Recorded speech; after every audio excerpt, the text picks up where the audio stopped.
جی بسم اللہ الرحمن الرحیم. ہم کمپیریٹیو فقہ کا مطالعہ کر رہے تھے اور اس میں کتاب النکاح یعنی نکاح کے مسائل جو ہے نا وہ ہمارے چل رہے ہیں.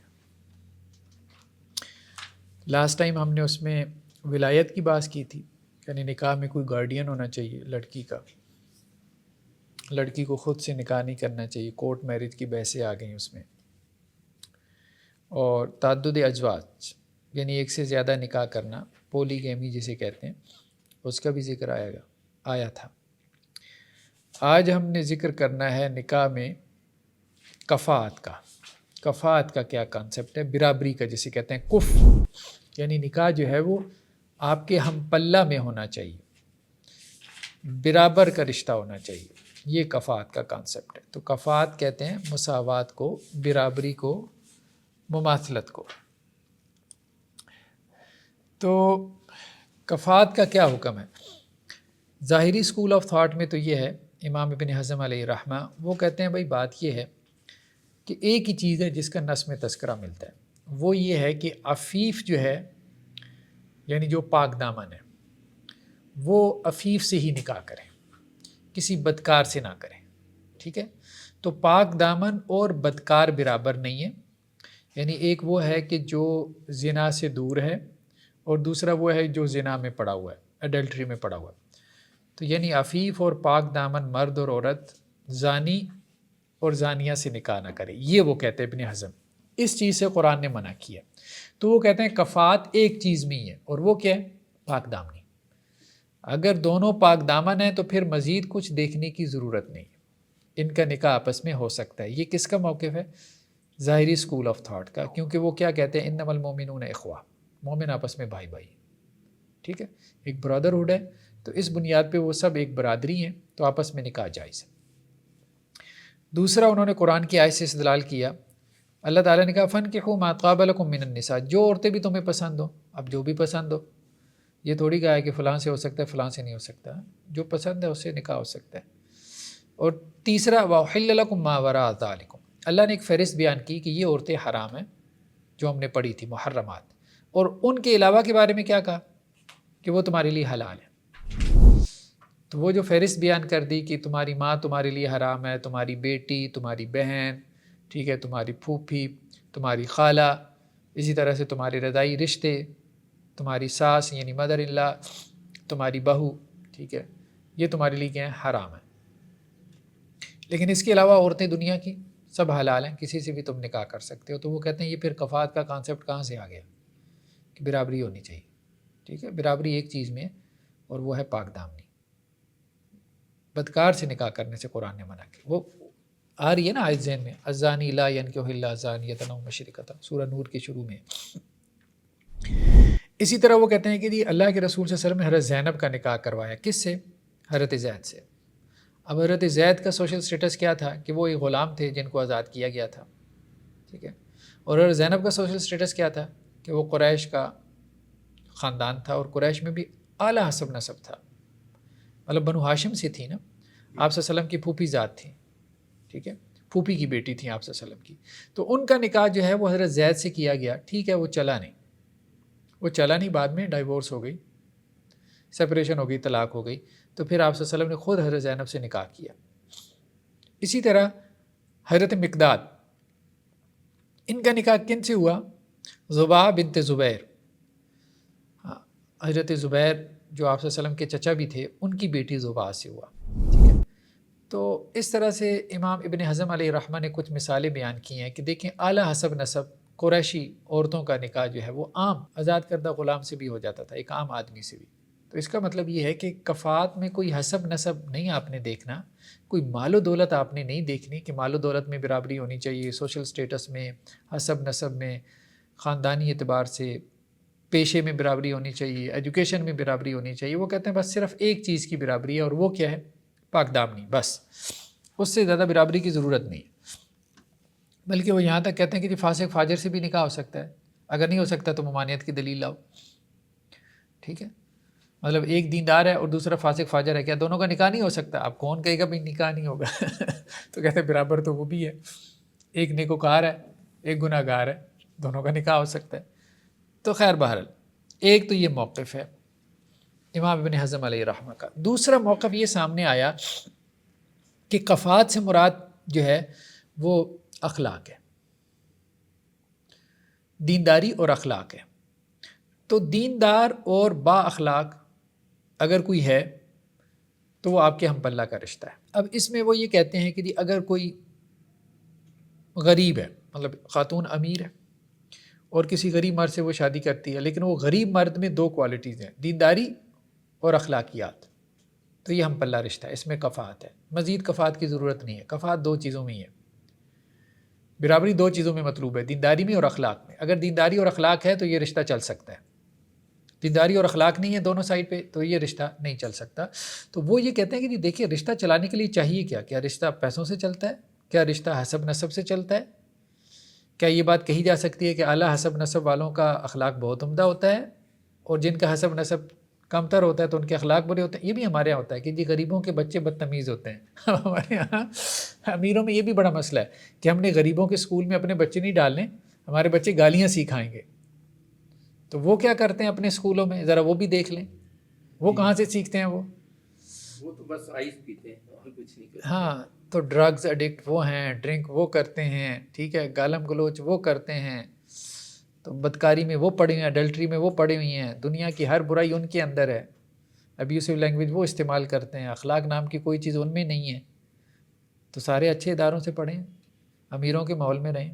یہ بات غلط ہے کہ جی کرپشن جو ہے نا وہ غریب میں ہے اور امیر تو ماشاءاللہ بڑا سویلائزڈ ہوتا ہے، پڑھا لکھا ہوتا ہے، ٹھیک ہے، اس کو پہننے اوڑھنے کا ایک ڈھنگ آ جاتا ہے، پہننے اوڑھنے کا اس کو سلیقہ آتا ہے، کھانے پینے کا وہ تھوڑا سا جو ہے وہ اس میں آپ کہہ لیں کہ جی اس کی چوائس ہوتی ہے، تو وہ ایک ظاہری پرسنالٹی کو دیکھ کے یہ سمجھنا کہ جی اس میں کوئی اخلاقیات بھی ہوں گی، ہمیں سوٹڈ بوٹڈ آدمی اب بااخلاق ہی ہوتا ہے، ٹائی لگانے سے بااخلاق بندہ بن جاتا ہے، ایسا تو کچھ بھی نہیں ہوتا۔ تو اس لیے اصل چیز ہے اخلاق، رشتے چلتے ہیں اخلاق سے، اخلاق ہوگا تو رشتہ چلے گا، اخلاق نہیں ہے تو مال و دولت، مطلب آپ ایسی شادیاں دیکھتے ہیں کہ کروڑوں خرچ ہو گیا، 2 ہفتے بھی شادی نہیں چلی۔ تو لوگ یہ سمجھتے ہیں کہ شاید شادیوں پہ اتنا خرچہ کر دینے سے شاید شادی جو ہے وہ بڑی سکسیزفل ہوگی۔ شادی چلتی ہے اخلاقیات سے، رویوں سے، ایٹیچیوڈ سے، اس پہ کوئی توجہ نہیں دیتا، لوگوں نے ظاہر کو پکڑا ہوا ہے۔ تو یہ بھی ایک اچھا موقف ہے کہ اخلاق اور دینداری کو دیکھیں، کیونکہ حدیثوں میں بھی آتا ہے کہ ان وجوہات سے شادی کی جاتی ہے، لوگ حسب نسب کی وجہ سے کرتے ہیں، لوگ جو ہے وہ اپنا کسی کی مال و دولت کی وجہ سے، کسی کے حسن و جمال کی وجہ سے شادی کرتے ہیں، لیکن تم کیا کرو، اخلاق کو ترجیح دو، لیکن دوسری چیزوں کو بھی دیکھیں، موٹا موٹا دیکھ لینا چاہیے، یہ بات بھی ٹھیک ہے۔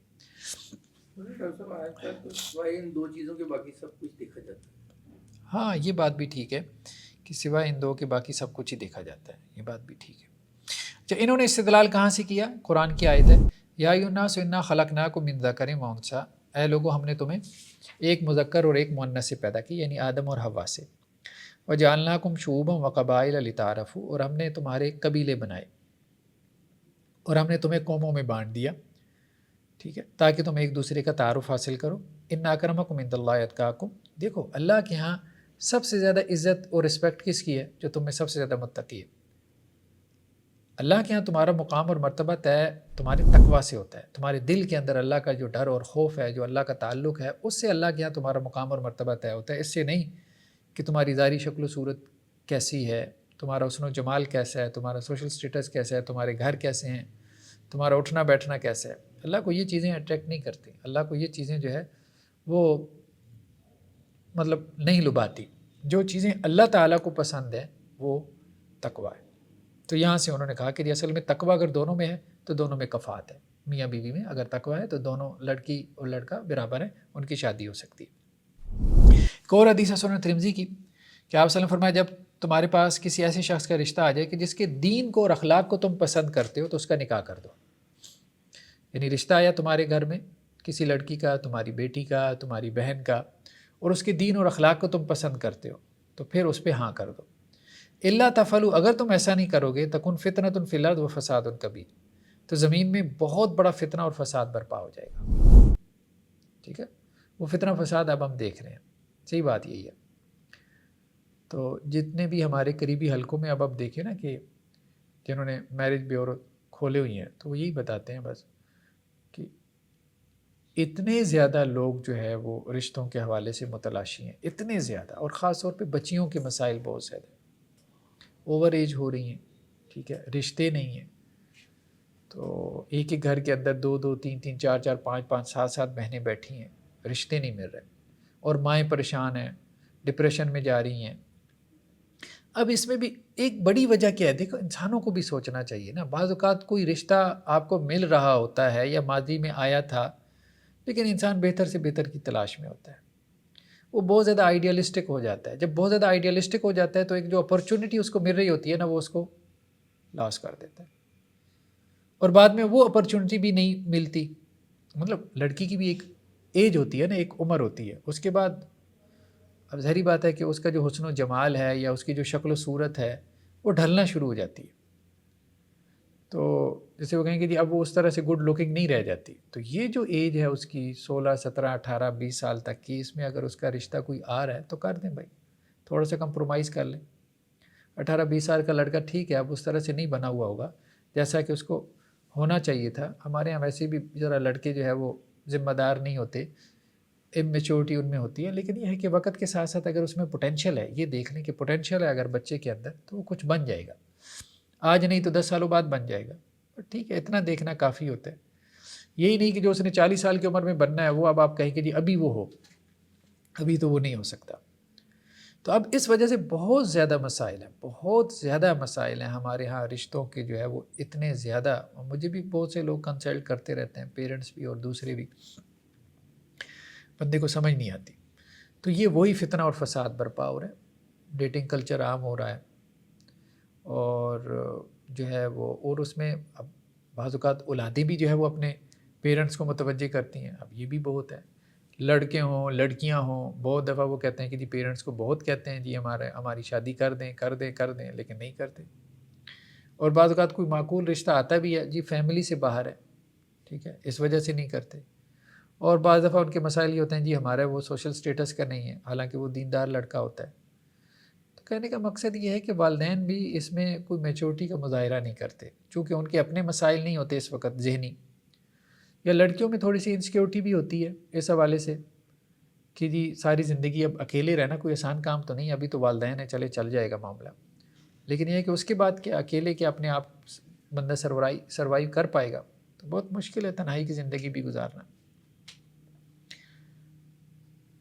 تو اس پہ لوگوں نے کہا، جب آپ وسلم نے یہ بات کہی نا کہ اگر کسی کا رشتہ آ جائے جس کے دین اور اخلاق کو تم پسند کرتے ہو تو وہاں رشتہ کر دیا کرو ورنہ فساد برپا ہو، لوگوں نے کہا کہ جی اگر اس بندے میں کوئی مسائل ہوں، اب اس کا مطلب یہ ہے کہ کون سے مسائل ہوں گے؟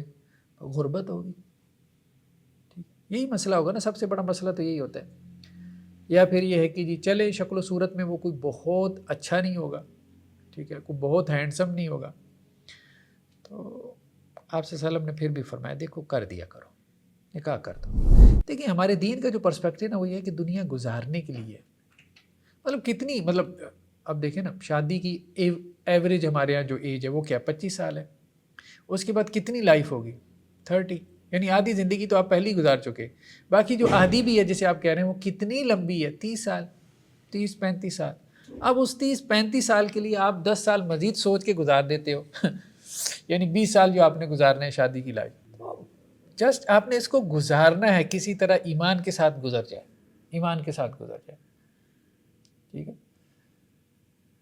جو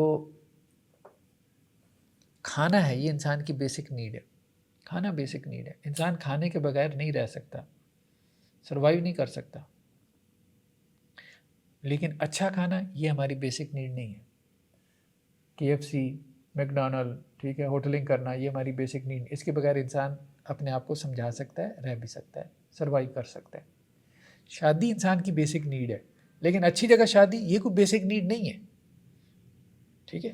تو آپ دنیا میں مطلب سارا کھانا جو ہے وہ انجوائے کرنے کے لیے نہیں آئے، اور دنیا میں ہی آپ سب کچھ بہتری حاصل کرنے کے لیے نہیں آئے، بس آئے ہو امتحان کے لیے، اس امتحان میں سے کسی طرح سے پاس ہو جاؤ، کسی کے ساتھ بھی آپ کا رشتہ بن جائے، اب یہ آپ کا امتحان ہے، اس امتحان میں سے آپ نے پاس ہو کے دکھانا ہے، کیونکہ اللہ نے رشتوں کے ذریعے سے بھی آزمایا۔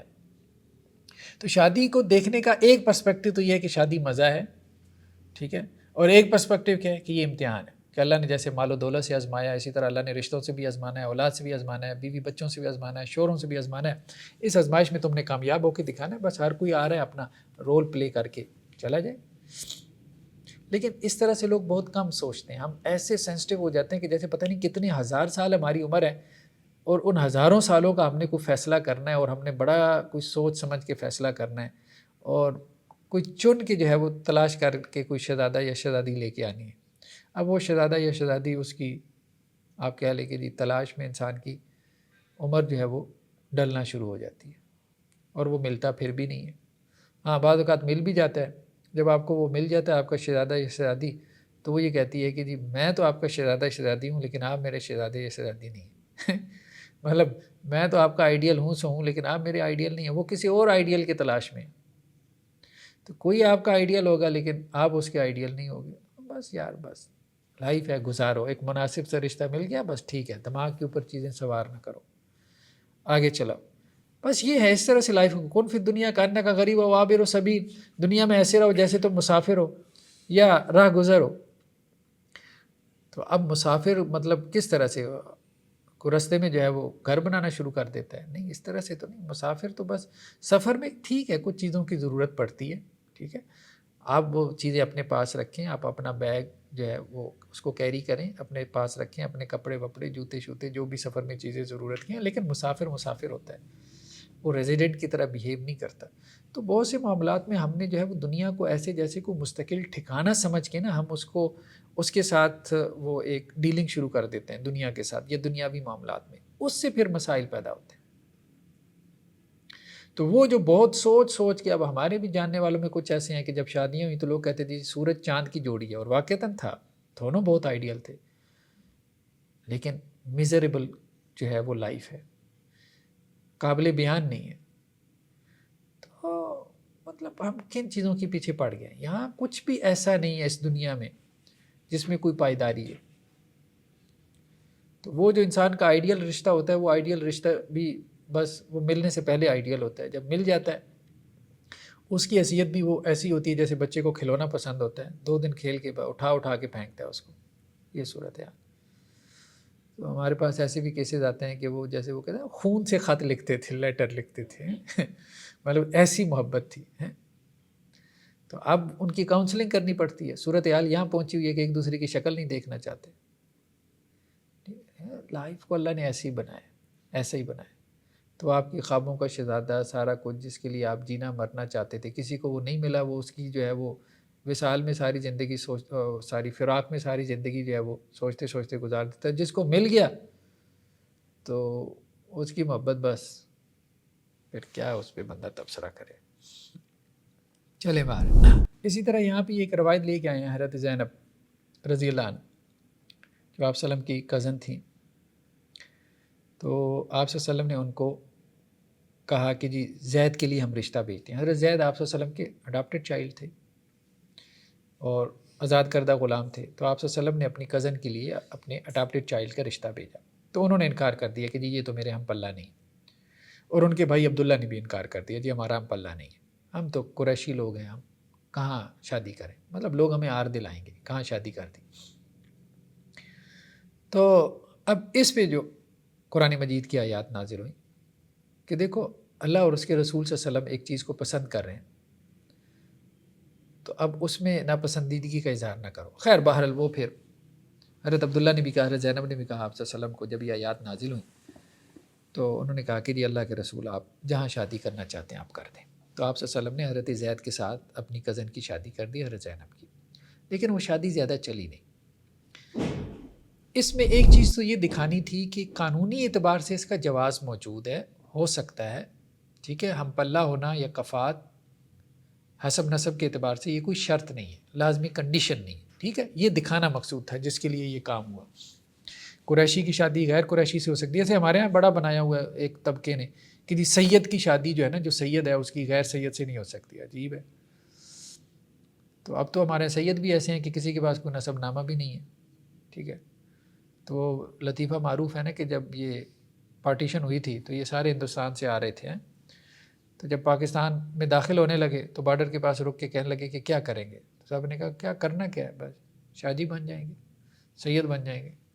تو یہاں تو صورتحال وہ ہے کہ دیہات سے آپ شہر میں آتے ہیں تو گھر کے باہر سید کی جو ہے وہ شاہ جی کی آپ تختی لگا لیتے ہیں. کسی کو کیا پتہ کہ جی کون ہے کون نہیں. 3-4 نسلوں بعد کسی کو یاد بھی نہیں رہ جاتا کوئی شجرا نکالے کہ جی سید ہے کیا ہے. لیکن چلیں وہ تو ایک علیحدہ بات ہے کہ لوگوں نے نسب نامے جو ہے وہ اپنے بگاڑ لیے. سوسائٹی میں عزت حاصل کرنے کے لیے غلط جو ہے وہ اپنے آپ کو ٹائٹل لگا لیے, غلط برادریاں اپنی شو کرنا شروع ہو گئے. لیکن مسئلہ یہ بھی ہے کہ شادی ہو سکتی ہے, برادری فلاں برادری اعلیٰ ہے, فلاں جو ہے وہ کمتر ہے. جیسے ہندوؤں میں 4 ذاتیں بنا دی گئیں, برہمن ہے, شودر ہے, کھشتری ہے, ویش ہے. مسلمانوں میں تو ایسا نہیں ہے.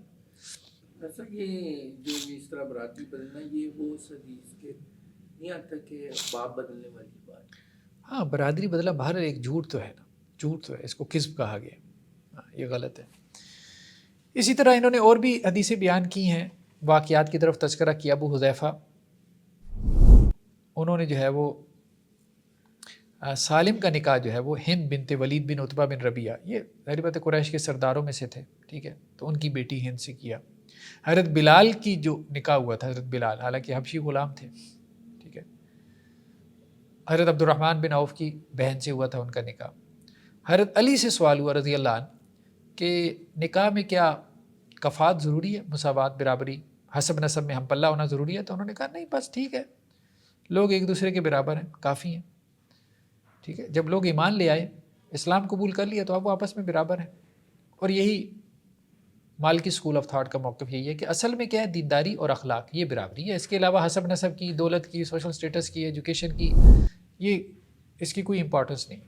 عبد الرحمن بن عوف اچھے خاصے امیر آدمی تھے حضرت عبد الرحمن بن عوف, جو آپ یوں کہہ لیں کہ کروڑوں کے ایسٹ تھے ان کے, اربوں کے ایسٹ سے.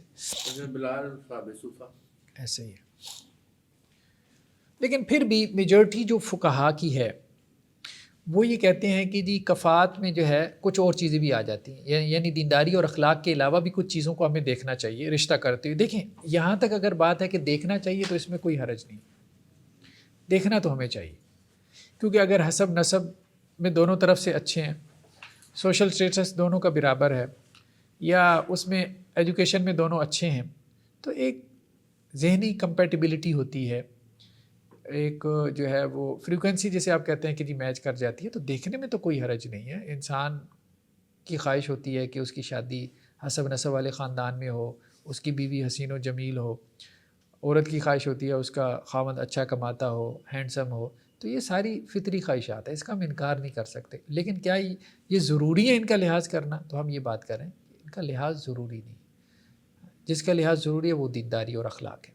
باقی چیزوں پہ کمپرومائز کیا جا سکتا ہے, لیکن اگر کوئی باقی چیزوں کا لحاظ کرتا ہے تو یہ نہیں ہم کہہ سکتے کہ وہ کوئی گناہ گار ہے یا دنیا دار ہے. فطری خواہشات. تو میجورٹی جو فقہا کی ہے وہ یہ کہتے ہیں کہ جی کچھ اور چیزوں کا بھی لحاظ کرے کفات میں, دینداری اور اخلاق کے علاوہ. سب سے پہلے تو نسب ہے, خاندانوں کا دیکھیں بڑا اثر پڑتا ہے, یہ بات ٹھیک ہے. اب جو ہمارے یہاں جینز کے اوپر جتنی بھی اسٹڈی ہو رہی ہے نا, وہ یہی بتا رہی ہے کہ وراثت میں چیزیں آتی ہیں, ٹریڈس آپ کی وراثت میں آتی ہیں, ٹھیک ہے, اور مطلب جینز جو ہے وہ طے کرتے ہیں آپ کا کلر, آپ کی ہائٹ, اور ایون کہ بہت ساری جو خاندانی ٹریڈس ہیں وہ اوپر سے آتی ہیں. تو اس لیے اچھے خاندان میں, حسب نسب والے خاندان میں شادی کرنا, اس کے اثرات تو ہوتے ہیں, اثرات ہوتے ہیں. روایتوں میں ملتا ہے کہ قریش کی عورتیں بالکل اور تھیں, ٹھیک ہے, اور انصار کی عورتیں بالکل اور تھیں, ٹھیک ہے. تو قریش کی عورتوں کا انداز یہ تھا کہ جیسے وہ مطلب شجاعت, بہادر, ٹھیک ہے, دل جگرے والی, اور انصار کی عورتیں جیسے بہت زیادہ سبمسو ہوتی تھیں, ٹھیک ہے. تو جب قریش کی عورتیں وہاں گئی ہیں نا ہجرت کر کے مدینہ میں, تو انصار کی عورتیں, آپ کیا لفظات بولنا چاہیے, خیر بہرحال, تو وہ انصار کی عورتوں کو انہوں نے انفلوئنس کیا. وہ بھی شیر ہوگی. ہاں وہ بھی شیر ہو گئی, آپ یوں سمجھ لیں. تو وہ پھر آپ صلی اللہ علیہ وسلم کے پاس جو ہے وہ مسائل آنا شروع ہوئی ہے, ٹھیک ہے. انصار نے بھی کہا کہ جی یہ مطلب کیا معاملہ شروع ہو گیا. تو خیر ہر ایک کلچر, ہر ایک خاندان, اس کا اپنا ایک مزاج ہوتا ہے, تو خاندانوں کے مزاج آگے ٹرانسفر ہوتے ہیں. تو اس لیے اچھے خاندان میں شادی کرنا حسب نسب والی عورت میں, جیسے وہ ہندا نے کہا تھا نا ابو سفیان کی بیوی نے, جب آپ صلی اللہ علیہ وسلم نے فرمایا کہ بیعت کرو, اس بات پہ بیعت کرو کہ بدکاری نہیں کرو گی, تو اس نے کیا الفاظ تھے انہوں نے کیا کہا تھا، ہاں آزاد عورت ہاں حضرت ہندہ نے کہا تھا کہ اللہ کے رسول کیا آزاد عورت بھی بدکاری کر سکتی ہے، مطلب تصور بھی نہیں ہے کہ خاندانی عورت بدکاری کر سکے، تصور بھی نہیں تھا، بھلے وہ کافر خاندان سے ہی ہو۔ تو بہرحال حسب نسب کا جو ہے وہ فرق پڑتا ہے، خاندانی شرافت ہوتی ہے، بہت ساری چیزیں ہوتی ہیں۔ دوسری چیز کیا، حریت، اس کو بھی بعض فقہا نے ذکر کیا۔ حریت یعنی حریت سے مراد یہ ہے کہ جی ایسا یہ دو روایتیں ہیں، ایک ابو دردہ سیدنا ابو ہریرہ سے کہ نبی کریم صلی اللہ علیہ وسلم نے فرمایا کہ ابو ہند کے خاندان سے رشتے ناطے کرو۔ ہاں دوسرا یہ ہے کہ ایک روایت یہ سیدنا ابن عمر رضی اللہ تعالیٰ عنہ سے، سب عرب ایک دوسرے کے کفو ہیں، ہر قبیلہ دوسرے کا، ہر شعب دوسرے کی، ہر آدمی کسی بھی دوسرے کا، ماں سوائے جلاہے کے اور سینگی لگانے والے کی۔ دیکھیں بہت سی روایتیں ایسی ہیں جو کہ ضعیف ہیں، میں ان کو چھوڑ دیتا ہوں، اس لیے ان کا تذکرہ ہی نہیں کرتا، ٹھیک ہے۔ اس کتاب میں بہت ساری روایتیں ایسی ہیں جو کہ ضعیف ہیں، ٹھیک ہے، ثابت نہیں۔ خیر بہرحال کہنے کا مقصد یہ ہے کہ یہ چیزیں جو ہے نا وہ اب ایسے پیشے ہمارے ہاں جو کہ کم تر سمجھے جاتے ہیں، جیسے ابھی آپ نے ذکر کیا کہ جولاہا ہے، کپڑا بننے والا ہے، حجام ہے، مطلب جو ہیئر کٹنگ کرنے والا ہے، اسی طرح سے آپ کہہ لیں کہ جی جو اسے کیا کہتے ہیں جو رنگ ساز ہے، کپڑے رنگنے والا ہے، اور اسی طرح سے مزدور پیشہ لوگ ہیں، تو بہت سے ہمارے یہاں قصاب ہے، کسائی وغیرہ جسے ہم کہتے ہیں۔ اب ایسے پیشے ہیں جو ہمارے یہاں حقیر سمجھے جاتے ہیں سوسائٹی میں، ٹھیک ہے۔ اب ظاہری بات ہے ایک حسب نسب والی خاتون کی اس پیشے والے کے ساتھ شادی کر دیں گے تو بنے گی نہیں، صاف نظر آ رہا ہے کہ نہیں بنے گی، ٹھیک ہے، تو وہاں اوائڈ کرنا چاہیے۔ یعنی یہ بات اگر آپ کہیں کہ اس کا لحاظ کرنا چاہیے تو ظاہری بات ہے لحاظ کرنا چاہیے، اس کا اولیاء کو بھی لحاظ کرنا چاہیے، لیکن بات یہ ہے کہ اس پہ اولیاء بھی راضی نہیں ہوں گے، لڑکی بھی نہیں راضی ہوگی، کیوں وہ اتنے کم تر اس میں جا کے شادی کرے گی۔ ہاں کچھ ایسی ہوتی ہیں جو اپنے گھر کے ڈرائیور کے ساتھ بھاگ جاتی ہیں، لیکن بات یہ ہے کہ وہ اب اس کی عقل مت ہے، اب بندہ کیا کہے، ٹھیک۔ لیکن یہ بڑے مسائل ہمارے یہاں اچھے خاندانوں کو بھی پیش آتے ہیں۔ جب سے انہوں نے کورٹ میرج کو کیا ہے نا، تو اب بڑے ایلیٹ کلاسز میں بھی کیا ہے کہ وہ ڈرائیور کے ساتھ وہ لڑکی جو ہے وہ نکل گئی، بھاگ ہو گئی، سیٹ ہو گئی۔ اب انہیں یہ ہے کہ جی کہاں ڈرائیور اور کہاں ہماری ایلیٹ کلاس اور ہم پالیٹیشینز اور ہمارے ساتھ وزارتیں اور فلاں یہ وہ، لیکن دوڑتے رہو بھائی، اب آپ کیا کر سکتے ہو۔ تو سوچ کے قانون بنانا تھا۔ تیسرا کیا ہے، اسلام۔ اسلام میں جو ہے وہ برابری ہونی چاہیے۔ ہاں اسلام تو دیکھیں ظاہری بات ہے کافر کے ساتھ تو آپ کا نکاح نہیں نہ ہو سکتا، لیکن اس میں وہ یہ کہہ رہے ہیں کہ آباء و اجداد ایک کے مسلمان ہیں اور ایک کے باپ دادا مسلمان نہیں تھے، تو اس زمانے میں اس چیز کو بھی کنسیڈر کیا جاتا تھا، یار تو اس کے تو باپ دادا ہی مسلمان نہیں ہے، اس کی فیملی مسلمان نہیں ہے، تو فیملی میں اکیلا مسلمان ہوا ہے، تو اب اس کا وہ سوشل سٹیٹس نہیں ہوتا تھا۔ یعنی ظاہری بات جب مسلم کمیونٹی ہوگی تو مسلم کمیونٹی میں اس کا سوشل سٹیٹس زیادہ ہوگا کہ جس کا سارا خاندان ہی نسلوں سے مسلمان چلا آ رہا ہے، اور ایک وہ ہے کہ ایک آدھا جو ہے وہ اپنے پورے خاندان میں سے مسلمان ہو گیا، ٹھیک ہے، تو اس کا وہ سوشل سٹیٹس نہیں ہوگا، بلکہ لوگ ہو سکتا ہے اس کے اسلام کے بارے میں بھی تھوڑا سا شک میں ہو، پتہ نہیں کیسا مسلمان ہے کیسا نہیں ہے، ٹھیک ہے۔ تو یہ کہہ رہے ہیں کہ اس کا لحاظ کر لیا جائے، یعنی یہ کنڈیشنل نہیں ہے، اس کا لحاظ کر لے، اس کا لحاظ کر لے تو اچھا ہے، ٹھیک ہے۔ تو اسی طرح کسی کے آباء و اجداد میں بھی کوئی غلام تھے اور ایک وہ ہے جس کے آباء و اجداد آزاد چلے آ رہے ہیں، تو دونوں برابر نہیں ہیں، وہ یہ کہہ رہے ہیں کہ اس لحاظ سے بھی دیکھ لے۔ چوتھا کیا ہے، حرفہ، یہ وہی بات آ گئی، پیشے کا بھی اعتبار کرے، ٹھیک ہے۔ یہاں پہ انہوں نے کچھ پیشوں کا ذکر کیا، جیسے یہ صفائی کرنے والے ہوتے ہیں جنہیں ہم اپنی زبان میں چوڑا کہہ دیتے ہیں، سڑکوں پہ جھاڑو پھیرنے والے۔ اب ظاہری بات ہے یہ ایک ایسا پیشہ ہے کہ کوئی شریف آدمی یہاں بیٹی نہیں دے گا، لیکن قانونی اعتبار سے ہو جاتا ہے، وہ کوئی ممانعت نہیں ہے، لیکن رشتہ چلے گا نہیں۔ تو ان چیزوں کا لحاظ کر لینا چاہیے رشتہ کرتے ہوئے۔ اور پانچویں چیز کیا ہے، مال کا بھی لحاظ کر دینا چاہیے۔ یعنی اگر کسی امیر خاندان سے لڑکی ہے اور لڑکا بہت غریب ہے، اس کا خرچہ ہی نہیں اٹھا سکتا، مطلب جتنی اس کی تنخواہ ہے اتنے میں اس کا جو ہے وہ ایک ہفتے کا میک اپ آنا ہے، تو وہ کیا کرے گا، نہیں نہ چلا پائے گا، اس کو بہت مشکل ہو جائے گا۔ اب وہ عادی ہے گاڑیوں میں بیٹھنے کی اور اس کے پاس سائیکل بھی نہیں ہے، تو بہت مشکل ہو جائے گا۔ تو وہ ٹھیک ہے کہ ایک وہ بعض اوقات وہ جسے کہتے ہیں نا ڈیٹنگ کلچر میں ہمارے یہاں فونوں پہ رابطے ہو جاتے ہیں اور وہ ایموشنز بھی بھڑک اٹھتے ہیں، لیکن ریئل لائف تو بالکل ڈفرینٹ ہوتی ہے، ٹھیک ہے. تو وہ ہمارے یہاں وہ جو لڑکی جس کا کیس بنا تھا، کیا نام تھا، زہرا، دعا زہرا ایسے کر کے نام تھا، دعا زہرا کیس تھا نا، وہ کراچی کی لڑکی تھی، اچھی فیملی سے تھی، اب وہ نکل گئی لڑکے کے ساتھ، ٹھیک ہے. تو اب بات یہ ہے کہ کمپرومائز لائف تھی لڑکے کی، اب وہ زیادہ دیر چلانا مشکل نہیں تھا، وہ محبت ہے، وہ 4 دن میں اتر جاتی ہے، پھر پتہ چلتا ہے کہ جی اصل میں تو کھانے پینے کے مسائل ہیں، آسائش چاہیے، ٹھیک ہے. تو وہ پھر جب اصل مسائل سامنے آتے ہیں تو پھر محبت کا بخار اتر جاتا ہے، پھر پتہ چلتا ہے جی محبت سے صرف اس کے داموں سے پیٹ نہیں بھرتے، پیٹ تو روٹی سے بھرتا ہے. تو یہ چیزیں پھر زیادہ دیر چلتی نہیں ہیں. تو رشتے کو پائیدار بنانے کے لیے ضروری ہے کہ رشتوں میں برابری ہو، یہ بات ٹھیک ہے. ایون کہ کسی پی ایچ ڈی لڑکی کا اگر آپ نکاح جو ہے وہ کسی میٹرک پاس سے کر دیں گے تو وہاں پہ بھی نہیں چلے گا، کمپیٹیبلٹی نہیں ہوگی نا. یہ سارے مسائل جو ہے نا فیمیل کی طرف سے ہیں، لڑکی کی طرف سے، ہاں لڑکے کی طرف سے نہیں. دیکھیں، لڑکے کا ہاتھ اگر اونچا ہونا تو وہ لڑکی کو چلا لے گا، لڑکے کا ہاتھ اگر اونچا ہے تو وہ لڑکی کو چلا لے گا، اور یہ بہتر سمجھا جاتا ہے. یعنی سوسائٹی میں اس کو عیب نہیں سمجھا جاتا کہ لڑکا بہتر ہو، مال و دولت کے اعتبار سے اسٹیبلش ہے، اور لڑکی غریب گھرانے سے لے آئے، اس پہ کوئی اعتراض نہیں کرے گا.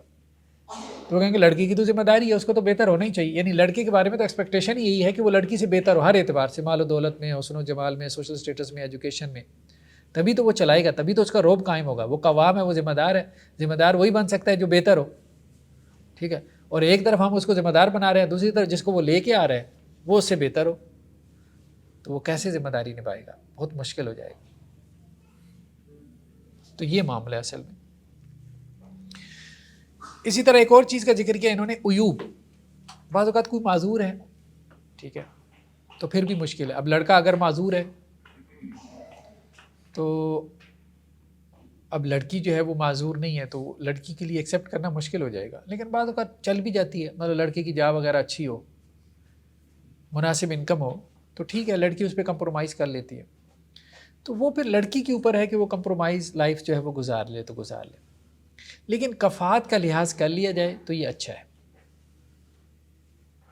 یعنی اس سے رشتہ امید ہے کہ بہتر چلے گا. لیکن ہم یہ نہیں کہہ سکتے کہ اگر اس کا لحاظ نہ کیا گیا تو رشتہ نہیں چلے گا، لیکن تب بھی رشتہ چل جاتا ہے. بعض اوقات ڈفرینس بہت زیادہ ہوتا ہے، رشتہ چل جاتا ہے، ہم دیکھتے ہیں چل جاتا ہے. نیکسٹ انہوں نے یہی بات کی ہے کہ یہ کفات بھی بیسیکلی نا سارا ہم عورت کے اعتبار سے دیکھ رہے ہیں، مرد کے اعتبار سے نہیں. مرد کو تو عورت سے اونچا ہی ہونا چاہیے. تو مرد اگر بہتر ہے عورت سے ہر لحاظ سے تو یہ تو اچھا ہی ہے، یہ تو بہتر ہی ہے. لیکن اس میں بھی ذہنی کمپیٹیبلٹی ہونی چاہیے. اگر مرد بھی نا کوئی بہت نیچے خاندان سے عورت لے آئے گا نا تو وہ فٹ نہیں بیٹھے گی. عموماً ہمارے یہاں کیا کرتے ہیں مرد، پہلی شادی تو اپنے خاندان میں کرتے ہیں، اب دوسری وہ پھر بہت جب نیچے سے لے آتے ہیں نا تو عموماً پھر وہ ڈائیورس، ہمارے اپنے جاننے والوں میں ایسا بہت ہوا، مہینے کے بعد ڈائیورس دے دی. اب مسئلہ یہ تھا کہ جب آپ نے بہت نیچے جا کے شادی کی تو اب اس بیچاری کو کیوں اب آپ وہ خراب کر رہے ہو؟ گزارا کرو، آپ چلاؤ اس کو. تو لیکن یہ ہے کہ یہ بہرحال سوچنا چاہیے اس میں، بجائے اس کے کہ سیپریشن کی طرف چلے جائیں.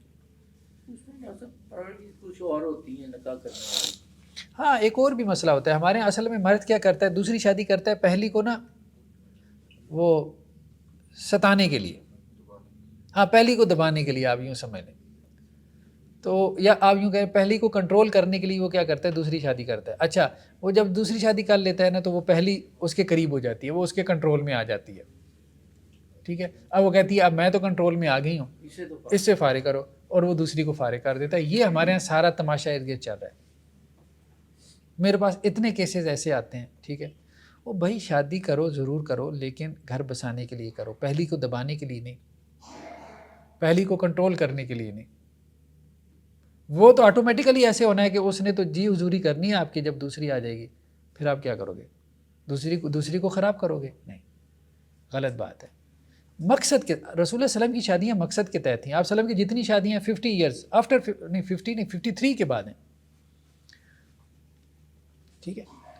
53 تک تو مطلب 50 تک تو آپ صلی اللہ علیہ وسلم کی خدیجہ رضی اللہ عنہا تھیں، پھر اس کے بعد جا کے آپ کی شادیاں ہوئی ہیں 50 کے بعد. باقی وہ مقصد کے تحت تھیں. تو کوئی دینی مقصد ہو، کوئی مقصد ہو، ٹھیک ہے، دنیاوی بھی ہو سکتا ہے، تو آپ اس مقصد سے جیسے اولاد کی خاطر لوگ کرتے ہیں، ٹھیک ہے، تو وہ پھر شادی دوسری چلا بھی لیتے ہیں۔ جو شادی صرف پہلی سے تنگ آ کے کرتا ہے نا تو وہ دوسری نہیں چلاتا، پھر وہ پہلی اس کے ساتھ سیدھی ہو جاتی ہے، اس کو طلاق دے دیتا ہے، پھر وہ پہلی بگڑ جاتی ہے، کہتی ہے اچھا وہ تو افارے ہوئے، وہ پھر پہلی اپنی جگہ پہ پھر آ جاتی ہے، پھر وہ اور شادی کرے گا، پھر وہ سیدھی ہو جائے گی، پھر یہی چل رہا ہے ہمارے۔ کچھ یہ بھی دیکھنے میں خواہش نفس کے تحت بھی کرتے ہیں لوگ اس طرح۔ چلیں، خواہش نفس بھی بری چیز نہیں ہے، ایک بندہ حلال طریقے سے اپنی جو ہے وہ خواہش پوری کرنا چاہتا ہے تو ہم اس کو برا نہیں کہہ سکتے، لیکن مسئلہ پھر وہ کہ اس کو چلائے، اصل بات یہ خراب نہ کرے نا، خراب نہ کرے۔ اور اچھے خاصے دیندار لوگوں کو میں دیکھتا ہوں کہ بس وہ مطلب دوسری بیوی کے بارے میں نا نہیں، اللہ سے نہیں ڈرتے بھئی، اب ایک سٹیپ لے لیا، اب اس پہ ثابت قدم رہو، یا تو لینا نہیں تھا نا، تو جب لے لیا تو اب اس پہ ثابت قدم۔ جی نیکسٹ بحث ہمارے پاس ہے حقوق الزوجیہ، میاں بیوی کے حقوق۔ کچھ حقوق تو ایسے ہیں انہوں نے کہا کہ جی جو دونوں کے لیے ثابت ہوتے ہیں، شوہر کے لیے بھی اور بیوی کے لیے بھی، اور کچھ حقوق ایسے ہیں جو صرف شوہر کے ہیں، اور کچھ حقوق ایسے ہیں جو صرف بیوی کے ہیں۔ حقوق کا شعور ہمارے دین نے اجاگر کیا۔ اچھا ویسے ایک بات مجھے سمجھ میں آتی ہے جتنا میں نے غور کیا ہے، کیونکہ ہماری تو سارا دن یہ نا بس ڈیلنگ یہی چلتی رہتی ہے، کاؤنسلنگ اور پیرنٹنگ اور یہ اور وہ۔ بہترین ریلیشن شپ وہ ہے جو یک طرفہ ہو، اور میاں بیوی کے ریلیشن شپ کا سب سے بڑا مسئلہ یہ ہے کہ یہ لین دین کا ہے، دونوں نے کیلکولیٹر پکڑے ہوئے ہیں، ٹھیک ہے، ہاتھ میں، صحیح بات ہے، اور سارا دن کیلکولیٹ کر رہے ہیں کہ اس نے مجھے یہ دیا اور مجھ سے یہ لیا، دونوں یہ کام کر رہے ہیں۔ اچھا وہ جو کیلکولیٹر سے کیلکولیشن ہو رہی ہوتی ہے نا، تو اس سے سارے فتنے فساد ہوتے ہیں۔ ریلیشن شپ میں بہترین اور خوبصورتی وہاں ہوتی ہے جہاں وہ جیسے ماں کا اپنی اولاد کے ساتھ ہوتا ہے، یک طرفہ ہے، ماں کا کام دینا ہی دینا ہے، ہاں ایکسپیکٹیشن ہوتی بھی ہے لیکن ایک موہوم سی، چلو بڑا ہو کے کچھ کر دے میرا، نہ بھی کرے تو ماں ماں ہی ہے، بیٹا اس کا بیٹا ہی ہے، ٹھیک ہے۔ تو یہ بہت بڑی آزمائش ہے یہ جو لین دین والی ہے نا، تو اس لیے قرآن مجید جو ہے وہ حقوق کا تذکرہ کرتا ہے۔ چلو کیلکولیٹر پکڑ لیے، اب تم نے پکڑنے ہیں تو پھر یہ بھی دیکھ لو کہ اب تمہارا کیا حق ہے اور اس کا کیا حق ہے، اس طرح سے بھی چلا لو، چلو چلا لو، کوئی بات نہیں یار، قانونی انداز سے چل جائے کوئی رشتہ، چلاؤ تو صحیح، بس ٹھیک، چلاؤ تو۔ اور اگر ان میں سے کوئی ایک دل بڑا کر لے نا میاں بیوی میں سے، یار میرا کام صرف دینا ہے، لینا نہیں ہے، اس سے خوبصورت رشتہ کوئی نہیں، لیکن یہ کوئی بڑا کرتا نہیں ہے، بہت اس سے مشکل، پہلے جو جنریشن تھی وہ کرتی تھی اس طرح، ہاں ٹھیک ہے، جو ہمارے پیرنٹس کی تھی، لیکن ان کو بھی وہ دونوں کو بٹھائیں گے تو وہ اماں ابا بھی یہی کہیں گے آپس میں کہ جی میں نہیں قربانی ساری دی ہے، گھر میری وجہ سے چلا ہے۔ ہاں اماں یہی کہہ رہی ہوتی ہے کہ گھر تو میری وجہ سے چلا ہے، تمہارے ابا کی تو وہ مطلب ایسی صورتحال تھی نہیں کہ وہ گھر چلا سکتا، اور ابا یہی کہہ رہے ہوتے ہیں کہ تو قربانی تو میں نے اصل میں دی ہے، تمہاری اماں کو برداشت کرتا رہا۔ تو وہاں پہ بھی یہ صورتحال، جھگڑا تو وہاں پہ بھی یہی ہے کہ ہر ایک لائف پارٹنرز میں سے، اسپاؤسز میں سے ہر ایک یہ سمجھ رہا ہوتا ہے کہ یار اس کی وجہ سے گھر چل رہا ہے، اس کی قربانیوں سے، اس کے اثار سے چل رہا ہے۔ بہرحال یہ ایک ہے، بس دل بڑا کرنا چاہیے، اصل بات یہ ہے، شوہر کو بھی اور بیوی کو بھی، اور میرے خیال میں شوہر کو زیادہ دل بڑا کرنا چاہیے۔ اس کی وجہ یہ ہے کہ اس کو اللہ نے گھر کا بڑا بنایا، تو جس کو اللہ نے بڑا بنایا نا اس کو اپنا دل بھی بڑا کرنا چاہیے۔ تو عورتوں کا دل ویسے ہی چھوٹا ہوتا ہے، نظر انداز کرے، قرآن کا انداز بھی یہی ہے، آفو وصفحو، درگزر کر دیا کرو، سنی انسنی کر دیا، ٹھیک ہے، تو کوئی زیادہ جو ہے وہ دل پہ نہ لے۔ حقوق زوجیہ، ان میں سے کچھ ایسے ہیں کہ جو دونوں کے لیے مشترک ہیں، اور کچھ جو ہے وہ علیحدہ علیحدہ سے ہیں۔ جو مشترک ہیں، سب سے پہلے حق استمتاع، کہ میاں بیوی جو ہے وہ ایک دوسرے کے لیے حلال ہو جاتے ہیں، ٹھیک ہے، یہ دونوں کے لیے۔ دوسرا کیا ہے؟ توارث، وراثت کا حق، کہ دونوں ایک دوسرے کے لیگلی، قانونی طور پہ وارث بن جاتے ہیں صرف عقد نکاح سے، میرٹل ریلیشن شپ نہ بھی قائم ہوا، صرف کانٹیکٹ، میرج کانٹیکٹ سے ایک دوسرے کے وارث بن جاتے ہیں، ٹھیک ہے، رخصتی نہ ہوئی ہو، صرف نکاح ہوا، اس سے بھی وارث بن جاتے ہیں۔ وہ وراثت کے پھر احکامات ہم علیحدہ سے دیکھیں گے۔ تیسرا کیا ہے؟ اولاد، ٹھیک ہے، اس میں واضح حدیثیں ہیں کہ صاحب فراش کی ہے، اولاد کس کی ہے؟ جس کے گھر بچہ پیدا ہوا، جس کے بستر پہ پیدا ہوا، ٹھیک ہے، وہ اس کو ماننی پڑے گی، ایکسیپٹ کرنی پڑے گی۔ بعض اوقات یہ ہوتا ہے نا کہ باپ جو ہے وہ شک میں مبتلا ہو جاتا ہے، یہاں پر نہیں ہے، دوسرے ملک میں ہے، جاب کر رہا ہے، ملازمت کر رہا ہے، یا ویسی بیوی کے حوالے سے وہ اس کے کوئی رابطوں کے حوالے سے شک میں مبتلا ہو گیا، ٹھیک ہے، تو اس کا مطلب یہ نہیں کہ اب وہ اولاد سے انکار کرے گا، نہیں، اولاد اس کے گھر پیدا ہوئی ہے تو وہ اسی کے کھاتے میں جائے گی، باقی جو انہوں نے گناہ کمایا وہ اللہ کے ہیں۔ اور تیسرا کیا ہے؟ معاشرت، واشرون بالمعروف، دونوں کو یہ حکم ہے، حسن معاشرت۔ حسن کسے کہتے ہیں؟ خوبصورتی، خوبصورت تعلق قائم، تو تعلق میں خوبصورتی، اس کو بیوٹیفائی کرنا، واشرون بالمعروف، دیکھو بھلے طریقے سے، جس میں کوئی بڑا پن ہو، بڑا پن، ٹھیک ہے، اس طرح سے معاشرت اختیار کرو، دوسرے کے ساتھ اس طرح سے معاملہ چلاؤ، تو وہ بچوں کی طرح ہے، مردوں کے لیے بھی ہے، عورتوں کو بھی تو حکم ہے، اب عورت کیا کرے مطلب نہیں، آیت تو ٹھیک ہے، مردوں کو حکم ہے کہ عورتوں کے ساتھ حسن سلوک کرے، لیکن ظاہری بات ہے عورتوں کو بھی تو حکم ہے نا مردوں کے ساتھ حسن، یہ تو نہیں کہ وہ اب بدتمیزی کریں، یہ تو قرآن میں احکامات مردوں کو ہی ہوتے ہیں نا، واقعی الصلاوات والزکاۃ، لیکن عورتیں اس میں تباً شامل ہوتی ہیں، یہی بات، وہ احکامات عورتوں کے لیے بھی ہوتے ہیں۔ دیکھیں بد خلق ہونا مرد کے لیے بھی پسندیدہ نہیں ہے اور عورت کے لیے بھی، ٹھیک ہے، تو دونوں کے لیے پسندیدہ یہی ہے کہ وہ ایک دوسرے کے ساتھ اچھے طریقے سے، تو یہ تو وہ حقوق ہو گئے، یہ وراثت ہو گئی، اسی طرح سے آپ کہہ لیں حسن معاشرت ہو گئی، یا اور کیا، اولاد کی نسبت ہو گئی، یا حق استمتاع وغیرہ ہو گیا، مرد عورت کے لیے حلال ہے اور عورت مرد کے لیے حلال ہے۔ تو اب ہمارے یہاں ویسے یہ بھی اس حوالے سے بھی نا ایک بالکل بڑی ایسی ایک نیگیٹیوٹی سی ہے، وہ کلچر میں آپ کہہ لیں ہمارے یہاں، تو مطلب عورت جو ہے نا اگر مرد کے ساتھ تعلق کا اظہار کرے تو اس کو معیوب سمجھا جاتا ہے، یا عورت اگر اس میں پہل کرے تو اس کو معیوب سمجھا جاتا ہے ہمارے یہاں، پتہ نہیں کیا اس کے کوئی مسائل ہیں کیا ہے، حالانکہ یہ دین تو اس چیز کو کہہ رہے ہے کہ یہ دونوں کے لیے ایسا ہی معاملہ ہے۔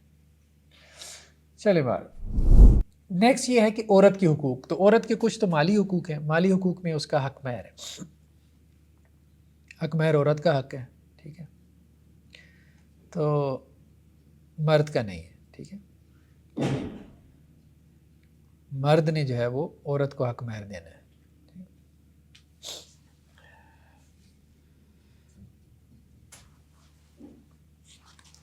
حق مہر کی بحث میں یہ کیا لے کے آئے ہیں؟ قرآن مجید کی آیت وَآتُوا النِّسَاءَ صَدُقَاتِهِنَّ نِخْلَةً، اور عورتوں کو کیا کرو؟ ان کے حق مہر دو جو ان کے لیے ایک تحفہ ہے، ایک گفٹ ہے، ایک ہدیہ ہے، اور یہ ہدیہ بھی اس طرح سے کہ یہ لازم ہے، مرد بڑا ہے تو بڑے کو جو ہے وہ دینا چاہیے، دینا بنتا ہے اس کا، اس سے بھی مرد کی بڑائی قائم ہوتی ہے۔ یہ جو ہم خاندانی نظام میں ایکویلٹی کے چکر میں پڑ گئے ہیں نا، دیکھیں بات یہ ہے، پھر تو آپ یہ بھی بات کرو نا کہ عورت مرد کو حق مہر دے، پھر ایکویلٹی کی بات کر لو کہ مرد عورت کو حق مہر دے اور عورت مرد کو حق مہر دے، اور پھر مرد عورت کو نان نفقہ دے اور عورت مرد کو نان نفقہ دے۔ جب عورت نے لینے کی پوزیشن لی ہوئی ہے تو اس کا مطلب یہ ہے کہ وہ چھوٹی ہے، اور جب مرد نے دینے کی پوزیشن لی ہوئی ہے تو اس کا مطلب یہ ہے کہ وہ گھر کا بڑا ہے، وہ ایڈمنسٹریٹر ہے، قوام ہے، ذمہ دار ہے، قوامین ذمہ دار ہے، رسپانسیبل ہے۔ تو وآتوا النساء صدقاتهن نخلة، تو قرآن میں انداز یہی اور ہمارے دین کا بھی انداز یہی ہے کہ مرد بڑا ہے اور بڑے کا کام ہوتا ہے دینا، تو بڑے نے مال و دولت بھی دینی ہے، بڑے نے ریلیشن شپ بھی دینا ہے، ٹھیک ہے، اس نے دینے کی پوزیشن ہی رکھنی ہے، لیکن باقی یہ ہے کہ اس کو جواب میں کچھ مل جائے، اگلا بھی جو ہے وہ اس کو یہ نہ لینا کہ جی بس اب اس کا کام دینا ہی ہے اور میں جواب میں کچھ بھی نہ کہوں، مجھے جزاک اللہ بھی نہ کہنا پڑے ہیں، یہ غلط ہے۔ اور اللہ کے رسول نے اس کی طرف توجہ دلائی ہے کہ اکثر عورتیں جہنم میں جائیں گی، کیوں؟ کہ وہ جو تھینک فل بھی نہیں ہوتی، یعنی لیتی رہتی ہیں لیکن اس پہ جزاک اللہ مطلب اس کے جواب میں کچھ کرنا، تو وہ تو دور کی بات، جزاک اللہ بھی نہیں کہتی، اگر کر رہی ہیں اور تھینک فل ہیں وہ تو بہت بڑی بات ہے نا، وہ تو ٹھیک ہے، وہ تو ہم بات نہیں کر رہے، لیکن کم از کم یہ بنتا ہے۔ تو یہاں بھی یہ بات انہوں نے کی ہے کہ اگر اس نے اپنی عورت کو کچھ مال دے دیا، حق مہر دیا، یا بعض اوقات زیور ڈال دیتے ہیں شادی کے موقع پہ، بعض اوقات حیان دے دیتا ہے، بھائی خاندان والے کیا کہیں گے، کچھ بھی نہیں دیا، اتنا تمہارا سوشل سٹیٹس ہے، بعض اوقات ڈر کی وجہ سے لوگ باتیں بنائیں گے دے دیتا ہے، بعض اوقات جو ہے نا ڈرامہ کر رہا ہوتا ہے لوگوں کو دکھانے کے لیے دے دیا، تو جو دے دیا نا وہ اس کا ہے بس، اور واپس نہیں لے سکتا، ٹھیک ہے۔ بعض اوقات کیا کرتے ہیں جی شادی کے 4 سال بعد، او جی یہ زیور تو ہم نے دکھانے کے لیے ڈالا تھا آپ کو، یہ تو آپ کو دیا ہی نہیں، وہ ساس محترمہ بہو کا سارا زیور سمیٹ لیتی ہیں، غلط ہے، ایسے ٹھیک نہیں، جو دے دیا سو دے دیا، ٹھیک ہے۔ دوسرے جو بعض دفعہ کسی ناچاکی کی بنا پر جب وہ سیپریشن ہوتی ہے تو وہ کہتے ہیں جو مال وغیرہ چینج کیا ہوا وہ ریٹرن کرے، اس طرح ہوتا ہے۔ دیکھیں اگر تو عورت خلا لیتی ہے نا، عورت خلا لیتی ہے تو پھر عورت حق مہر بھی واپس کرے، اور جو اس کو انہوں نے زیور وغیرہ ڈالا ہے جو اس کے پاس موجود ہے، لیکن جو تو اس نے کھا پی لیا پرانا کر دیا نا، اب یہ نہ کہی شور کہ جی وہ کپڑے بھی واپس کرو جو 10 سال پرانا کہاں سے لے کے آئے، وہ تو لگ گیا نا، وہ تو ٹھیک ہے، ختم ہو گیا، اس نے اپنے شور کے لیے پہنے تھے، کون سے اپنے لیے پہنے تھے، تو میک اپ تھا یا کچھ بھی سامان تھا، ہاں جو بیوی کے پاس موجود ہے شوہر کی طرف سے دیا ہوا تو وہ پھر اس کو واپس کر دے، یہ بات ٹھیک ہے، یہ سمجھ میں بھی آتی ہے، کیونکہ شوہر یہ پوزیشن لے رہا ہے کہ بھائی رشتہ میں تو نہیں توڑا، آپ کا ڈیسیجن ہے، جب آپ توڑے ہو تو اب مجھے جو ہے وہ نقصان تو ہو رہا ہے، ایک تو رشتہ توڑنے کا نقصان ہو رہا ہے، میرے بچے ہیں فلاں یہ وہ، میرے مسائل پیدا ہوں گے، ذہنی ہوں گے یا جو بھی ہوں گے، کم از کم مجھے یہ ہے کہ وہ مالی نقصان تو نہ پہنچا کے جاؤ، تو وہ تو قرآن نے بھی کہا کہ حق مہر واپس کرے، جب قرآن نے حق مہر کی بات کر دی تو اس کا مطلب یہ ہے کہ جو اس نے اضافی طور پہ دیا وہ تو بالاولیٰ واپس کرنا چاہیے، مطلب کوئی بڑا ایسٹ ہو، چھوٹی چھوٹی چیزیں نہ گنے، میں نے تمہیں اتنا خرچہ دیا وہ تو دینا ہی تھا اس نے، وہ تو اس کی ذمہ داری تھی، نان نفقہ جو خرچ کر دیا سو خرچ کر دیا، ٹھیک ہے، روٹی کپڑے لتے کے اوپر ہے، ہوٹلنگ کے اوپر، ٹریولنگ پہ، وہ تو کر دیا نا، ہاں باقی جو انہوں نے تحائف وغیرہ دیے تھے جو قیمتی تحائف تھے، ٹھیک ہے، یا کوئی اس نے اس کے نام کوئی جگہ لگا دی تھی تو وہ واپس لے سکتا ہے، اس میں کوئی ضروری کہ حق میں وہ ڈیفائن کریں گے کہ حق میں میں دے رہا ہوں، یا پھر وہ کوئی بھی سارے جو تحائف ہو اسی پہ کاؤنٹ ہوں گے حق میں؟ نہیں، بہتر ہے ڈیفائن کر دے کہ یہ حق مہر کے طور پہ دے رہا ہوں، خلا کے علاوہ واپس نہیں لے سکتا، اگر عورت نے خلا نہیں لی تو اب اس نے جو کچھ دیا ہے حق مہر دیا یا ویسے تحائف وغیرہ دیے ہیں تو وہ بیوی کے ہیں، پھر واپس نہیں لے سکتا، ٹھیک ہے، کیونکہ دیکھیں وہ یہ کہتا ہے کہ یہ جو میں تحائف دے رہا ہوں میں کسی اور کو کیوں نہیں دے رہا، آپ کو کیوں دے رہا ہوں، اس کانٹیکٹ کی وجہ سے دے رہا ہوں، یعنی وہ تحائف وہ گفٹ کنڈیشنل ہے، میرج کانٹیکٹ کی وجہ سے، ورنہ تو میں اپنی بہن کو دے دیتا، اماں کو دے دیتا، میری اور تھوڑی جانے والی خواتین ہیں، تو یہ کنڈیشنل ہوتے ہیں میرج کانٹیکٹ کے ساتھ، تو جب تک وہ کانٹیکٹ ہے تو وہ ہیں آپ کے ہیں، ٹھیک ہے، جب آپ نے اس کو توڑا تو پھر وہ آپ کے نہیں ہے، وہ پھر آپ مجھے واپس کریں، ہاں اگر میں نے توڑا وہ کانٹیکٹ پھر بھی آپ کے، یعنی اگر اس نے ڈائیورس کی تو پھر بھی عورت واپس نہیں کرے گی، بہت سی طلاقوں میں ڈائیورس ہو جاتی ہے نا، سیپریشنز میں ڈائیورس ہو جاتی ہے، تو اب عورت کے ذمہ کوئی واپس کرنا نہیں بنتا تحائف اور نہ ہی حق میں، تو اللہ تعالیٰ نے قرآن میں کیا کہا ہے کہ اگر تم نے واتئی تم احداہن قنطارا، اگر کسی کو تم نے ڈھیروں سونا بھی دیا ہو حق مہر میں، فلا تاخذوا منہ شیئا، تو اس سے واپس نہ لو، ٹھیک ہے، اگر تم نے اس کو ڈائیورس کرنی ہے تو اب اس میں سے واپس کچھ نہیں لے سکتے، ڈھیروں سونا دے دیا ہو کچھ بھی واپس نہیں لے سکتے، اگر تم ایسا کرو گے اتاخذونہ بہتانا و اثما مبینا، تو پھر بہتان اور کھلم کھلا گناہ ہے، ہاں اگر عورت سیپریشن کا فیصلہ کرے گی تو پھر آپ واپس لے سکتے ہو، جب آپ نے سیپریشن کا فیصلہ کیا تو پھر آپ واپس نہیں لے سکتے، تو جب دل بڑا کر لیا تو یار دل بڑا رکھو، سیدھی سی بات ہے۔ دوسری چیز جس کا ذکر کیا الرجال قوامون علی النساء، کہ مرد جو ہے وہ عورتوں کے اوپر ذمہ دار ہیں، اس کا ترجمہ ایک کر دیا جاتا ہے حاکم ہے، حاکم نہیں ایڈمنسٹریٹر نہیں، اس میں ذرا نا وہ ایک سختی کا عنصر ہے کہ مرد جیسے ڈنڈا لے کے کھڑا ہے عورت کے اوپر، ترجمہ بھی جو ہے نا بہت محتاط ہونا چاہیے، ترجمے میں بھی ترجمہ بالکل آپ کے اوپر ایک بڑا نفسیاتی اثر ڈالتا ہے، بہت سے لوگ ترجمہ پڑھ کے جو ہے وہ گمراہ ہو جاتے ہیں، مطلب اس ترجمے سے ایسے معنی نکال لیتے ہیں. قرآن نے انہیں گمراہ نہیں کیا, انہوں نے خود ایسے غلط معنی نکال لیے. تو ترجمے میں محتاط ہونا چاہیے, ترجمے میں بڑی محنت کی ضرورت ہے. اب ذمہ دار ہے نا, یہ کسی عورت کو برا نہیں لگے گا کہ مرد ذمہ دار ہے, بلکہ وہ کہتی ہے کہ ذمہ دار نہیں ہے, میری ذمہ داری نہیں اٹھاتا. مطلب سب سے پہلے اس کا شکوہ ہی ہوتا ہے اپنے مرد کے بارے میں. ہاں جب اسے کہو گے کہ یہ تمہارے اوپر حکمران ہے تو یہ لفظ اسے پسند نہیں آئے گا. حالانکہ حکمران بھی کیا ہوتا ہے, ذمہ دار ہی ہوتا ہے. اور ذمہ دار کیا ہوتا ہے, جو آپ کے ذمہ دار ہے ظاہر بات ہے وہ حاکم بھی ہے. بس الفاظ کا چناؤ بہت محتاط ہونا چاہیے. بما فضل اللہ بعضهم علی بعض, کہ اللہ نے بعض کو بعض پہ فضیلت دی. ایک تو تخلیقی اعتبار سے, یعنی مرد جو ہے وہ تخلیقی اعتبار سے عورت کے اوپر فضیلت رکھتا ہے, مرد مضبوط ہے, ٹھیک ہے, عورت سے اوور آل کی بات ہم کر رہے ہیں, ٹھیک ہے. اور دوسرا یہ کہ وبما انفقوا من اموالہم, کہ مرد جو ہے وہ خرچ کرتا ہے, ٹھیک ہے. تو اس وجہ سے جو ہے وہ اللہ تعالیٰ نے اس کو گھر کا بڑا بنایا, قوام بنایا, ذمہ دار بنایا کہ وہ خرچ کرتا ہے. ہاں اب یہ سوال پیدا ہوتا ہے کہ اگر عورت خرچ کر رہی ہے تو کیا وہ قوام ہوگی؟ اس پہ ہم آگے چل کے گفتگو کریں گے, ٹھیک ہے. بہت سارے گھروں کی صورتحال یہ ہے نا کہ مرد تو گھر میں بیٹھا ہے, عورت باہر جا کے جاب کرے. اب جیسے ہمارے یہاں دیکھ یہ جو میڈز وغیرہ ہوتی ہیں گھروں میں کام کرتی ہیں, ان کے مرد کیا ہے, گھر بیٹھے ہیں, سوٹیں لگائی جا رہی ہیں, اور وہ عورتیں 8-8 گھنٹے جا کے کام کر رہی ہیں, اس کو بھی پار رہی ہیں, اپنے شوہر کو بھی, اولاد کو بھی, اپنا بھی خرچہ اٹھا رہی ہیں. نیکسٹ کیا ہے, قدر المیہ, حق مہر کی کتنی رقم ہو. دیکھیں حق مہر کی زیادہ بڑی چھوٹی رقم متعین نہیں ہے. ایک خاتون اللہ کے وسلم کے پاس آئی تو اس کا نکاح جو ہے وہ جوتوں کے ایک جوڑے کے بدلے ہو گیا. تو آپ وسلم فرمایا کہ کیا تو اپنا نفس تو نے اس کے حوالے کر دیا جوتوں کے ایک جوڑے کے بدلے؟ اس نے کہا جی. آپ نے کہا راضی ہے؟ اس نے کہا راضی ہوں. ٹھیک ہے بھائی, جب وہ میاں بیوی راضی کیا کرے قاضی, ٹھیک. تو ایک عورت نے جوتوں کے ایک جوڑے کے عوض جو ہے وہ نکاح کیا, ٹھیک ہے.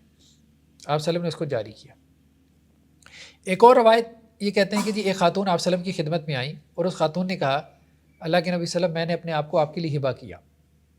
یعنی خواتین آ کے بعض اوقات آپ صلی اللہ علیہ وسلم کو یہ جملہ کہہ دیتی تھی, اور ازواج کہتی تھی ہمیں یہ برا بھی لگتا تھا. خیر بہرحال ایک نیچرل چیز ہے. تو آپ صلی اللہ علیہ وسلم نے خاموشی اختیار کی. جب آپ صلی اللہ علیہ وسلم نے خاموشی اختیار کی تو ایک بندہ وہاں مجلس میں سے بول پڑا کہ اللہ کے وسلم اگر آپ کو نکاح میں رغبت نہیں ہے اس خاتون سے تو اس کا نکاح میرے ساتھ کر دیں.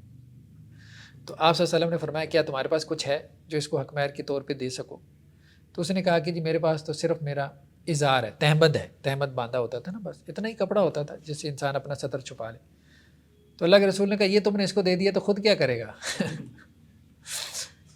تو کچھ اور لے گیا, کوئی لوہے کی انگوٹھی لیا. تو وہ گیا واپس آ گیا, کہنے لگا جی لوہے کی انگوٹھی بھی نہیں ملی. تو پھر اللہ کے رسول صلی اللہ علیہ وسلم نے کہا اچھا تجھے کچھ قرآن یاد ہے؟ کہنے لگا جی ہاں قرآن یاد ہے. تو آپ صلی اللہ علیہ وسلم فرمایا اچھا اس خاتون کو فلاں فلاں صورت یاد کروا دو تو یہی اس کا حق مہر ہے, اور میں نے اس کا نکاح تمہارے ساتھ کیا. تو مطلب یہ ہے کہ ضروری نہیں کہ حق مہر جو ہے وہ کوئی مادی چیز ہو, ٹھیک ہے. مادی بھی چیز ہو سکتی ہے, میٹیریل بھی, اور جیسے کوئی کرنسی ہے یا کچھ زیور ہے یہ بھی, اور اس کے علاوہ بھی کوئی چیز جس کے اوپر دونوں کا اتفاق ہو جائے, رضا العاقدین جسے کہتے ہیں, دونوں کا میاں بیوی کا اتفاق ہو جائے تو وہ حق مہر میں ہو سکتا ہے. اگر شوہر کے پاس کچھ دینے کو نہیں ہے لیکن وہ عورت بھی کہتی ہے چلو ٹھیک ہے ایک گھر ہم شروع کرتے ہیں, اللہ تعالیٰ دے دے گا, اللہ تعالیٰ دے دے گا, ٹھیک ہے. تعلیم و تعلم کو بھی حق مہر کے طور پہ جو ہے وہ مقرر کیا جا سکتا ہے. یہ بات حضرت انس سے ہے کہ ابو طلحہ انہوں نے کیا کیا کہ ام سلیم کو پیغام نکاح بھیجا. تو ام سلیم نے کہا کہ بات یہ ہے آپ کے جیسا آدمی کسی کو پیغام بھیجے تو اس کا پیغام نکاح رد نہیں کرنا چاہیے, لیکن آپ کافر ہو میں مسلمان ہوں تو میرے لیے جائز نہیں کہ آپ سے نکاح کروں. ہاں اگر آپ اسلام قبول کر لیتے ہو تو میری طرف سے یہی میرا حق مہر ہے,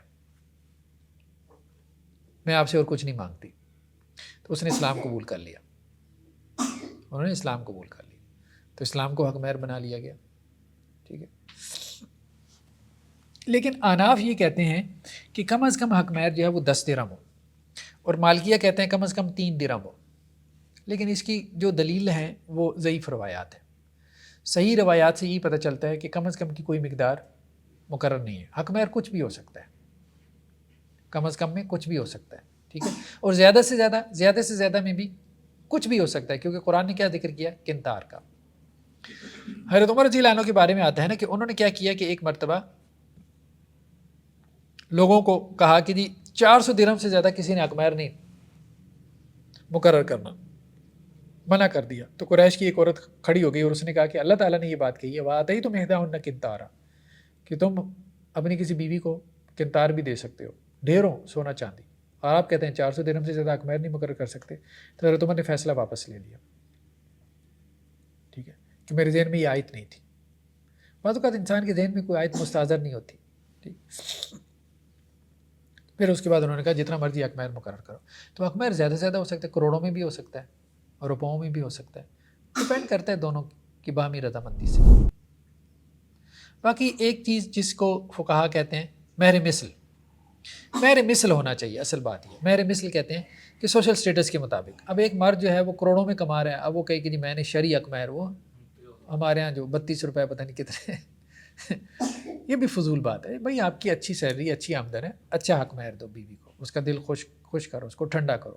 تو ہاں اگر آپ کی سیلری اچھی نہیں ہے تو پھر ٹھیک ہے، اپنی حیثیت کے مطابق۔ یہ ایک حدیث یہ بھی لے کے آئے ہیں کہ جی حق مہر جو ہے نا اس میں زیادتی یہ پسندیدہ نہیں ہے، یعنی حق مہر کا زیادہ ہونا، اس سے کیا ہوگا؟ شادیاں کم ہوں گی۔ یہ بات ویسے ہم سعودی عرب کے معاشرے میں دیکھ رہے ہیں، وہاں حق مہر بہت زیادہ ہے، جس کی وجہ سے شادی بہت مشکل ہے۔ ہمارے ہاں یہ نہیں ہے، چلے درپیش، لیکن وہاں بہت زیادہ ہے۔ اب ہوتا یہ بھی ہے کہ عورت جب بہت زیادہ حق مہر لے لیتی ہے نا تو وہ اتنا ہوتا ہے کہ اس کی زندگی بھر کے لیے کفایت کر جائے، تو اب اسے پرواہ بھی نہیں ہوتی شادی چلتی ہے کہ نہیں چلتی۔ یہ بھی مسائل پیدا ہو جاتے ہیں۔ پھر اس کا ذہن نبھانے والا بھی نہیں ہوتا، پھر یہ ہے کہ یہاں سے جان چھوٹے، آگے کہیں جا کے نکاح کیا، اور ایک وہ میٹیریلسٹک جو اپروچ بن جاتی ہے۔ خیر بہرحال مسائل تو ہر طرف ہی ہیں۔ حضرت عائشہ رضی اللہ عنہ سے روایت ہے کہ آپ صلی اللہ علیہ وسلم فرمایا سب سے زیادہ برکت اس نکاح میں ہوتی ہے جس میں کم حق مہر ہو، ٹھیک ہے۔ اور ایک اور مطلب روایت کے اندر ہے کہ عورت کی جو ہے وہ برکت کس میں ہے، یعنی اس عورت میں برکت ہے کہ جس کا حق مہر کم ہے اور اس سے نکاح کرنا آسان ہے اور اس کے اخلاق اچھے ہیں، ٹھیک ہے۔ اور اس عورت میں نحوست ہے کہ جس کے اخلاق برے ہیں، جس سے نکاح کرنا آسان نہیں ہے اور اس کا حق مہر کیا ہو؟ زیادہ ہو۔ تو کہنے کا مقصد یہ ہے کہ حق مہر زیادہ ہو سکتا ہے، جب قرآن اشارہ تو ہو سکتا ہے، لیکن پسندیدہ یہی ہے کہ کم ہو، کیونکہ گھر وغیرہ ایسی چیزوں سے نہیں چلتے، سیدھی سی بات ہے۔ روپے پیسوں سے زیادہ کیلکولیٹر لے کے بیٹھنے سے گھر نہیں چلتے۔ بعض لوگ نکاح کے موقع پہ بہت لکھت پڑھت کرتے ہیں، مطلب وہ باقاعدہ نکاح کا جو رجسٹریشن فارم ہوتا ہے نا اس میں لکھتے ہیں یہ بھی لکھوائیں، یہ بھی لکھوائیں، ٹھیک ہے، تاکہ ہماری بیٹی کے لیے سیفٹی ہو جائے۔ اس کے باوجود جب طلاقیں ہونی ہوتی ہیں تو طلاقیں ہو جاتی ہیں، لوگ جا کے مقدمے لڑنا شروع کر دیتے ہیں۔ وہ مقدموں میں کیا ملتا ہے؟ کچھ بھی نہیں ملتا۔ وہ کہتے ہیں لکھا ہی ہوا ہے، آ جائیں پھر عدالتوں میں فیصلہ کر لیتے ہیں۔ بہرحال ایک حد تک انسان اپنے دل کے اطمینان کے لیے کرتا ہے، ٹھیک ہے کر لے، ممانعت تو نہیں ہے، دل کے اطمینان کے لیے کر لے۔ حضرت عبداللہ ابن عباس سے ہے کہ اللہ کے نبی صلی اللہ علیہ وسلم نے حضرت علی کو منع کیا تھا کہ حضرت فاطمہ رضی اللہ عنہا سے جب ان کا نکاح ہوا تھا نا کہ ان کے پاس انہیں کچھ دیے بغیر نہیں جانا، یعنی حق مہر انہیں پہلے دو، یا پھر یہ بھی ہو سکتا ہے کہ کچھ نہ کچھ تحفہ دو۔ جیسے ہمارے یہاں بھی ایک رسم ہے، اچھی رسم ہے، منہ دکھائی کی رسم ہے۔ ویسے تو خیر پہلے ہی دیکھ لیتے ہیں بیوی کو بہت کم ہی ہوتے ہوں گے جو شادی کی رات دیکھتے ہوں گے، تو لیکن پھر بھی بار شادی کی رات جو ہے وہ بیوی کو تحفے دینا، اس سے اس کا دل ٹھنڈا ہوگا، اچھی رسم ہے۔ کوئی نہ کوئی جیسے گولڈ وغیرہ اور یہ چیزیں، عورتوں میں ان چیزوں کی محبت اللہ تعالیٰ نے رکھ دی ہے، مال کی، خاص طور پہ زیورات وغیرہ کی، ٹھیک ہے۔ تو ایسی چیزیں جو ہے وہ اس کو گفٹ کرنا تو وہ اس کو پھر یاد رہتی ہیں، ٹھیک ہے، اس کو بھولتی نہیں ہے ساری زندگی۔ مطلب جس طرح اس کو یہ یاد رہتا ہے نا کہ 10 سال پہلے مجھے یہ کہا تھا اسے یہ بھی یاد رہتا ہے کہ شادی کی پہلی رات مجھے یہ تحفہ دیا تھا، ٹھیک۔ تو جو اچھی چیزیں ہیں، ایسی چیزیں جو اس کے لیے آپ کہہ لیں کہ ایک اچھی یاد بن جائے، تو اس کا اہتمام کرنے میں کوئی حرج نہیں۔ اچھا جی، حق مہر کی بحث ہو گئی، چلیں جی، حق مہر کی بحث میرے خیال میں مکمل ہو گئی ہے یا کچھ رہتی ہے، میں دیکھتا ہوں۔ ہاں بس ایک جہیز کی بحث بھی اس میں آ گئی، پھر نیکسٹ ٹائم ہم اس کو آگے چلائیں گے۔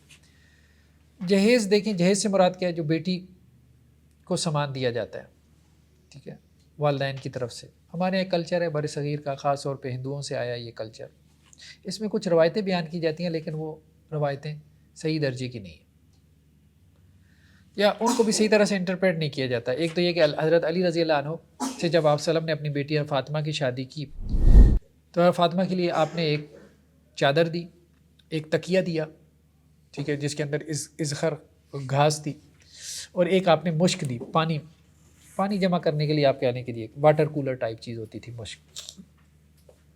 تو چادر, تکیہ اور مشک وغیرہ چھوٹا سا سامان تھا, معمولی سا سامان تھا. بلکہ یہ بھی کہا جاتا ہے کہ حضرت علی رضی اللہ عنہ نے جو حق مہر دی تھی, حق مہر میں دیا تھا, تو وہ ان کے گھوڑے کی زرہ تھی, تو وہ آپ صلی اللہ علیہ وسلم نے بیچی اور اس سے یہ چیزیں تیار کروا کے پھر گھر کا سامان وغیرہ یہ فاطمہ رضی اللہ عنہ کے حوالے کیا. تو یہ بات درست ہے. تو اس لیے وہ کوئی ایسا جہیز نہیں تھا جو اللہ کے رسول صلی اللہ علیہ وسلم کی طرف سے دیا گیا, ورنہ تو آپ کی دوسری بیٹیوں کو بھی دیا جاتا یا آپ کی ازواج بھی لے کے آتی, تو وہاں کوئی ایسا جہیز کا کلچر نہیں. ہمارے یہاں کیا کیا گیا, بیٹیوں کو وراثت میں حق نہیں دیا گیا, حالانکہ اصل میں ان کا حق وراثت میں ہے.